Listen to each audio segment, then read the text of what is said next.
Hello, hello, hello. This is Jenna Cantor, performer and physical therapist. I'm the founder of Powerful Performer, coming to you live to talk about this study that really looked into the influence of fatigue on balance, specifically looking at a test where you are standing on one leg. And essentially, when you're going like pique, front, side, back, it's almost like that. Okay. There's more details to it. It's called the STAR Excursion test. So you're just hands on hips, bring the foot forward, side, back, and checking the balance, checking the quality of movement. There's many different ways that it can be measured depending on what they choose to do in the study. Okay, I'm sidetracking because I'm exhausted, but I want to bring this study to you and this information to you today because I promised myself I would, because I like to give the information.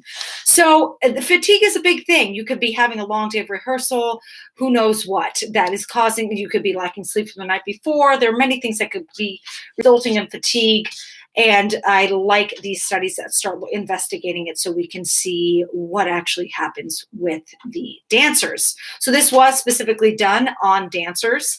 It was done specifically on 35 university dancers, and they spent more time doing contemporary dance. So if you are not a contemporary dancer, you're a tap dancer, this may possibly not apply to you for you. So definitely consider that right away. And 30 of the 35 were female. So yeah, not many male here. So that also something to consider if you're thinking of applying this to yourself. The average age was 20 years old, and they would be taking classes a minimum of 6 hours per week. So it could be more, but that could also vary as well, depending on the individual.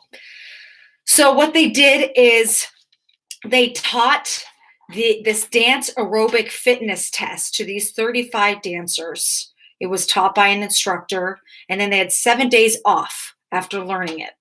And then the day where they were going to actually get the information, they did a 10-minute warm-up with this dance instructor, and then it was once again demonstrated, like it was the first time, how to do this dance fitness test.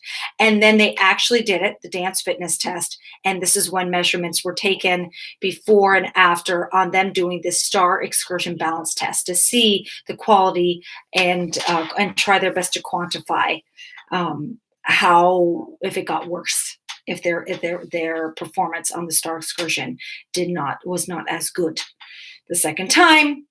And they did take note of what leg was more dominant and which leg was less dominant on each dancer. And the way they deciphered is which leg was used to kick a ball.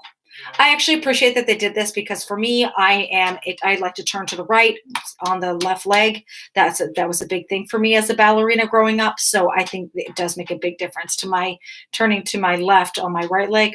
It's night and day, the feeling.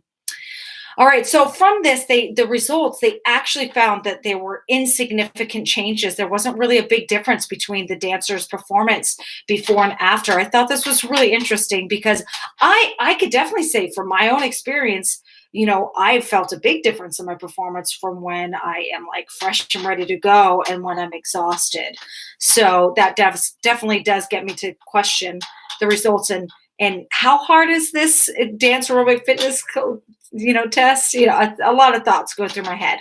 These authors, their conclusion I thought was very interesting. They concluded, I'm just going to read this, the lack of significant changes. So they're acknowledging that there was a lack of significant changes after the exercise.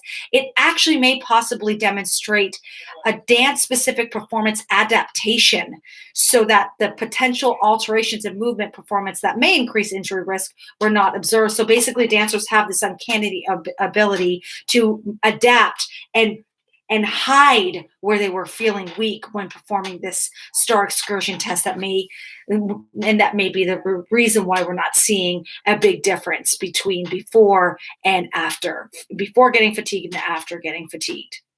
An interesting study, regardless, definitely constantly as you're looking through this. Hey, Kelly. Hey, Captain. See some friends on here. So definitely as you're looking through this study, if you want to go into more details, you can just Google this and get more information as well.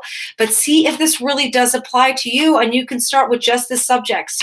Are you a university dancer whose age is you're in your 20s, early or 20, like maybe a little bit lower, a little bit higher? There wasn't a big age range here. Are you a contemporary dancer? If these things don't apply to you, these are things, it's not a reason to completely ignore the study, but things to consider on what they do not have in common with you. Everybody is different. That is it. If you have any questions or would like to reach out, please feel free to message me on Facebook. Take care. Bye.